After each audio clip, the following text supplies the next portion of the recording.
बिस्मिल्लाहिर्रहमानिर्रहीम, अस्सलाम वालेकुम वरहमतुल्लाहि वबरकातुहू। इस वक्त हम मौजूद है जो उचरी का एक इलाका है। कौन सा मौजा जनाब? मुजफ्फराबाद। मुजफ्फराबाद। हमारे साथ माशाल्लाह बहुत ही पुरकशिश और बहुत ही अच्छे एक नए फार्मर और इनकी शॉप भी है जस्तुजू जिनको होती सीखने की। तो इनका फील्ड मैंने पिछले साल 2 साल हो गए विज़िट करते हुए। तो माशाल्लाह ये जो है ना बड़े अच्छे प्रोग्रेसिव फार्मर भी हैं और उनकी शॉप भी है, सीड शीड भी सेल करते रहते हैं। मोहतरम आबिद खान पिताफी साहब। तो इनसे चंद एक सवालात पूछेंगे इंशाल्लाह ताला।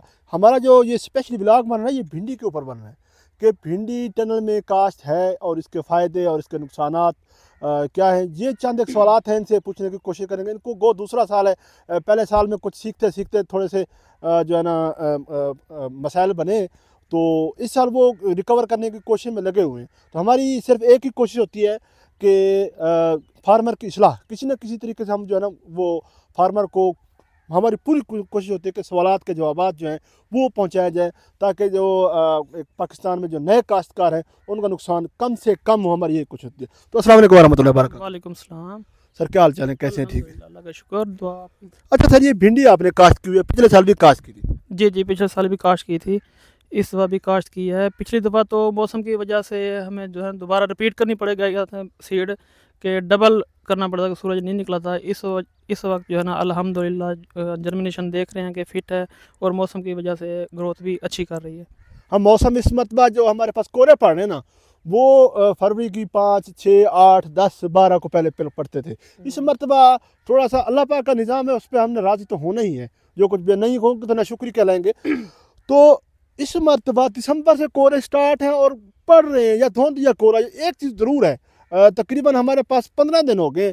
15 दिन से यही सिस्टम हमारे पास चल रहा है, या धुंध होती है हल्की फुल्की सुबह, या जो है ना हमारे पास फ्रास्ट होती है। तो पिछले साल की निस्बत आप समझते फील्ड आपका अच्छा है? पिछले साल के निस्बत काफ़ी अच्छा है, क्योंकि पिछली दफ़ा तो सूरज निकला ही नहीं था ना।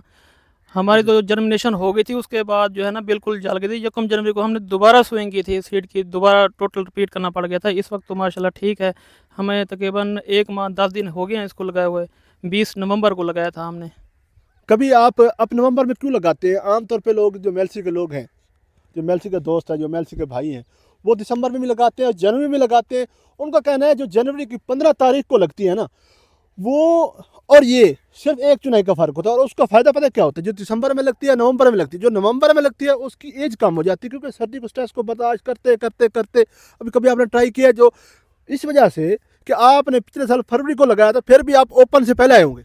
जी जी, ओपन से पहले आ गई थी, एक चुनाई हमारी वो पहले आ गई थी। लेकिन ये है कि हमने इस वक्त जल्दी इसलिए लगाई है ताकि पिछली दफ़ा जैसे मौसम बन गया था, सूरज नहीं निकला था, तो इसको जर्मिनेशन के होते हुए ही इफ़ेक्ट हो जाता है। हमने इसलिए जल्दी लगाई है कि ताकि जब अगर सूरज छुपे भी, कोरे पड़े और सर्दी का मौसम बन जाए, तो ये अपनी जर्मिनेशन कंप्लीट कर चुकी हो, फिर इसको संभालना इजी हो जाता है। जर्मिनेशन के वक्त अगर मौसम ख़राब हो तो फिर ये काफ़ी इफेक्ट हो जाती है, इसलिए हमने इसको जल्दी लगाया। कौन सा बीज लगाया आपने, वैरायटी कौन सी? इस दफ़ा हमने लगाई है टारगेट की फ्लिमजी हाइब्रिड। ये पिछले साल आपने देखी है कहीं पे लगी हुई? जी, पिछले साल ओपन में लगी थी अप्रैल में। ये 45 से 50 दिन की वैरायटी है। ये जो है ना प्रोडक्शन पे आ जाती है, 45-50 दिन में पहली चुनाई दे देती है। पहली चुनाई दे देती है। अप्रैल में काश थी, तो इस वक्त हमने इसको नया ट्रायल किया है कि इसको हम शेड में लगा के देखते हैं कि इस मौसम में ये क्या परफॉर्म करती है। सारी यही वैरायटी है? सारी यही वैरायटी है। आप दूसरी अदर वैराइटीज क्यों नहीं लगाते, उसकी वजह क्या है? तो एक एक दो दो शेड तो लगा लेते कम से कम। आप आपने पिछले साल इसको जून में देखा है और फिर आपने इसको दिसंबर का सेटलमेंट ना हुआ, फिर क्या बनेगा? यही है ना कि एक अगर लंबी काश्त हो, ज़्यादा एकड़्स पे हो, तो फिर तो बंदा उसको ट्रायल कर। 1 एकड़ तो बहुत है ना। आप क्या कहते हैं कि ज्यादा एकड़ वाला जो है ना वो ज्यादा कमा लेता है, तो मेरे ख्याल में ये गलत बात है।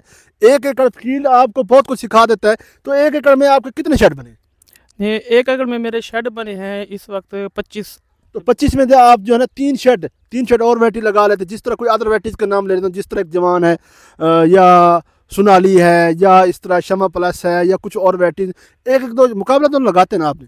इंशाल्लाह फिर आगे ओपन में भी काश्त करनी है इसको, फिर ओपन में इंशाल्लाह लगाएंगे, ट्रायल करेंगे मुख्तलिफ वैरायटी को ओपन में क्या करती है। शेड में क्योंकि थोड़ा था तो मैंने फिर एक ही वैरायटी लगा दी, मैंने कहा इसको देखते हैं क्या परफॉर्म करती पिछले साल की निस्बत आपने क्या सीखा है? आप क्या समझते हैं कि कैसे है ये पिछले साल भिंडी को कैसा देख रहे हैं कि शेड में काश्त क्या ये प्रॉफिटेबल है? है। शेड में जैसे मौसम का उतार चढ़ाव हो रहा है पिछले 5-4 सालों से, तो रिस्क तो काफ़ी है इसमें, लेकिन किसान का काम है मेहनत करना, बाकी बरकत तो अल्लाह ताला देता है। पिछले साल तो काफ़ी प्रॉब्लम बने हैं। इस साल मौसम मुझे ठीक लग रहा है भिंडी के हक में। बाकी देखें, अल्लाह ताला रहमत करता है। नहीं, पिछले साल आपका शेड भी यही था, शॉपर भी यही कंपनी थी आपकी? जी जी, शेड भी यही था, शापर भी यही था। क्या गेज लगाई हुई है आपने इसके ऊपर, और कितने किलो लगा हुआ है 1 एकड़ पे? जी 6 गेज वाला शापर है ये। 1 एकड़ में ना 160 से 80 केजी लग जाता है। आपने नीचे ब्लैक मल्चिंग क्यों नहीं की, उसकी क्या वजह है? ये भिंडी में क्योंकि हमारा जो होता है ना, ये इसका जो शेड में करते हैं तो बहुत इसकी जो ना वक्फा हम थोड़ा रखते हैं, तो शापर वैसे फट जाता है कि सुराख 1 इंच के फासले पे हम बीज लगा रहे हैं, 2-2 3-3, तो पहले ही उसकी गोड़ी घास निकालने में वैसे शापर फट जाता है। कितने किलो बीज लगाया आपका 1 एकड़ में? मेरे लगा है 6-6.5 केजी लगा है।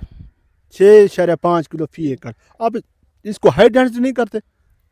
हाई डेंसिटी मेरे ख्याल में तो ये हाई डेंसिटी है। हाँ, अगर 6-6 अगर एक जगह पे आ जाए तो वो फिर उसका मज़ा हो रहा है। फिर वो हाईब्रिड जो सीड है तो उसकी कास्ट फिर काफ़ी बढ़ जाती है। ये कैसे किलो मिला है बीज आपको? ये मुझे मिला है, बल्कि आपने खुद सेल कैसे किलो सेल कर रहे हैं? आप तो दुकानदार है ना। इसका 100 ग्राम का पैकेट है 900 रुपये का। और किलो कैसे 9,000 का बन गया? 9,000 का बन गया। 9,000 का बन गया, 9,000 का बन गया, सही है। चलें ठीक है। इसकी पहली चुनाई कब तक मुतवक्के है, आप क्या समझते हैं? क्योंकि पिछले साल लगा चुके हैं, अभी तो 45 दिन गुजरने वाले हैं उसकी, तो इसकी चुनाई तो नहीं आई। जी जी, ये आइडिया हमने लगाया हुआ था कि अगर ओपन में अप्रैल में ये 45 से 50 दिन देती है तो इस मौसम में ये 60 से 65 दिन हो जाएगी। तो अभी इसको हो गया 40 दिन, 3 दिन कम है 40 दिन में। तो 20 दिन में आप इसकी चुनाई लेते नजर आ रहे हैं? नहीं 20 दिन तो नहीं, इसके 25 दिन लग जाएंगे या 1 मंथ लग जाएगा। मेरे ख्याल में जब तक प्लास्टिक ऊपर ऐसे चुनाई नहीं देनी आप आप जैसे ये हमने डेली बेस पे इसके जो है ना दोनों साइड वाले ना शापर वो खोल रहे हैं। टेम्परेचर हमने इसका मेंटेन किया हुआ है क्योंकि सूरज भी निकल रहा है तो टेम्परेचर है, तो इस तरह से मुझे लग रहा है कि दे जाएगी चुनाई। हम इसको ह्यूमिडिटी से कंट्रोल कर रहे हैं, डेली बेस पे शापर खोलते हैं साइडों से और शाम को। नए काश्तकार को क्या रिकमेंडेशन देंगे? नया काश्तकार जो है ना, इसको शेड में पहले तजर्बा करे। शुरू से अगर काश्त करना चाहता तो शेड वाली साइड पे तो ट्रायल तो करे, लेकिन ये काफ़ी जो है ना मेहनत तलब है भिंडी, ये बहुत केयर मांगती है। क्या मेहनत करनी पड़ेगी? इसमें केयर है कि इसकी ह्यूमिडिटी का बहुत ख्याल रखना पड़ता है। अगर इसको ह्यूमिडिटी इफेक्ट कर जाए तो आपकी सारी फसल भी ख़राब होने का। फिर ह्यूमिडिटी को क्या किया जाए, इसके लोग कैसे उसका ख्याल कैसे किया जाए? तो इसका ये है कि डेली बेस पे टाइम से शापर खोलें साइडों से, अगर बड़ा शेड है आपका, और शाम को उसको बंद करें। सर्दी से भी बचाना है और ह्यूमिडिटी से भी बचाना है। अगर इसकी जैसे गर्मी ज़्यादा पड़ रही है, सूरज ज़्यादा निकल रहा है, तो उसमें हम अगर शेड बंद करते हैं तो वो भी झुलसाव का खतरा होता है इसका। तो ये चीज़ें होती हैं छोटी छोटी। और इसको पानी भी पूरे टाइम पे लगाना होता है। अगर ज़्यादा पानी लगाए तो वो भी ह्यूमिडिटी इसको ख़राब करेगी। अगर ज़्यादा इसको सोखा देते हैं, पानी देर से लगाते हैं, वो भी इसके लिए मसला है। कोई स्प्रे वगैरह कौन से करते हैं आपने? गुडवाल गोल्ड की इसको? जी जी, मैंने जब इसकी सीड लगाया तो उस टाइम पानी में मैंने फ्लड कर दिया था। 500 ml एस्पेटोला का था, बायर का, फ्लड किया था। अच्छा, उससे आपको अच्छे रिजल्ट मिले? जी अच्छे रिजल्ट मिले हैं माशाल्लाह हमारा। आपने गोडियाँ कितनी की हैं अभी तक इसकी? गोडी तो नहीं की वैसे, हाथ से ना जो घास जो जड़ी बूटी उग गई थी कहीं कहीं तो वो मैंने खिंचवा लिया हाथ से। अभी कसी वगैरह से गोडी नहीं करवाई। पिछले साल आपके 1 एकड़ की कितनी अर्निंग आ गई थी? इस साल का रेट तो अलग है। ये रेट तो लगा 1 एकड़ का मेरा 4 से 5 लाख का एस्टिमेट था कि इतनी मुझे हुई अर्निंग। क्योंकि मुझे बच्चा तो है या टोटल फसल हुई है? नहीं फसल हुई है, बच्चा तो थोड़ी है उसमें, क्योंकि मुझे टाइम नहीं मिला। क्योंकि मैंने फर में दोबारा सोइंग की थी, जो मैंने नवंबर दिसंबर में की थी वो तो चल गई थी। आप क्या समझते हैं, लॉस हुआ है या आपको फायदा हुआ है? नहीं लॉस तो नहीं हुआ, फ़ायदा हुआ है, लेकिन जैसे बंदा सोचता है उस हिसाब से नहीं हुआ। आपने कुछ ज़्यादा पैसे सोचे हुए थे? हाँ साफ ज़रा फिर सोचता तो बंदा ज़्यादा के लिए है। और पिछले साल का शॉपर आपने क्या किया? शापर मैंने वो टिंडी के ऊपर लगा दिया। 1 एकड़ टिंडी थी तो उस पिछले 10 फुट में था क्या? टिंडी 10 नहीं, शापर था 20 फुट वाला, तो अभी टिंडी के ऊपर वो डाल दिया है। पिछले साल वाला शापर यहाँ अब न्यू लगा दिया। अभी 1 एकड़ में आपके कितने अखराजात लग जाए इसको सोविंग कंप्लीट करते हुए? शॉपर आप तकरीबन 90,000 का शॉपर लगा लें ऐसे ना जी जी, तकरीबन। और स्टिकें कितने की आएंगी आपकी? स्टिक 1 एकड़ की आपकी आ जाती है 1.5 लाख की आ जाएंगी। ये स्टिक है 1.5 लाख की आ जाएगी? जी 1.5 लाख इसमें की। पाइप बारे में है? नहीं पाइप देख लें 1 एकड़ का कितने का आता है। ये मेरी स्टिक जो है ना, इसको 3रा साल है। अच्छा, हाँ, इसमें 10% आप लगा लें कि डेप्रिसिएट हो जाती है हर साल। सही है। कितने स्टिकें लगी हैं आपकी? मेरी स्टिक लगी है 700। और आजकल इस साल रेट का मालूम है कितने का? नहीं इस साल मैंने परचेज नहीं की, इस साल का पता नहीं है, पिछले उससे पहले 700 अगर 60 रुपए के तो फिर 42,000 बनता है। 42,000। तो आप 1.5 लाख कह रहे हैं नहीं वो शापर समेत कह रहे हैं? पिछले 2 साल पहले ली थी मैंने, 90 रुपए की स्टिक मुझे पड़ी थी एक स्टिक? एक स्टिक। मेरे ख्याल में 60-70 रुपए का रेट चल रहा है, मुझे तो यही इस साल का मैंने पता नहीं किया, 2 साल पहले मैंने जो ली थी उस टाइम मुझे अच्छा। हाँ नियर 100 यहाँ पहुँच हुई थी, मुझे किराया वगैरह फिर डाल। अगर 90 रुपए पड़े तो फिर 63,000 की बनती है 700 स्टिक। जी जी 63,000 जी 63 यानी कि आपका 1.5 लाख में, और बीज आपका कितने का बन गया, बीज 50,000 का बीज, यानी 2 लाख रुपए में, 2 लाख रुपए में आपका 1 एकड़ लग सकता है। लग सकता है। अच्छा ये बताएं आप, इसको नीचे खाद कौन सी दी है आपने? खाद मैंने इसको जो है ना DAP डाली थी। यूरिया शुरिया नहीं देते? यूरिया अभी नहीं दी, बहुत कम देते हैं इसको बस का मौसम के हिसाब यूरिया से। क्यों नहीं देते इसके? यूरिया इसको मैं क्योंकि फिर ये ज़्यादा ग्रोथ कर जाती है, प्रोडक्शन वाली साइड पे थोड़ा कम आती है।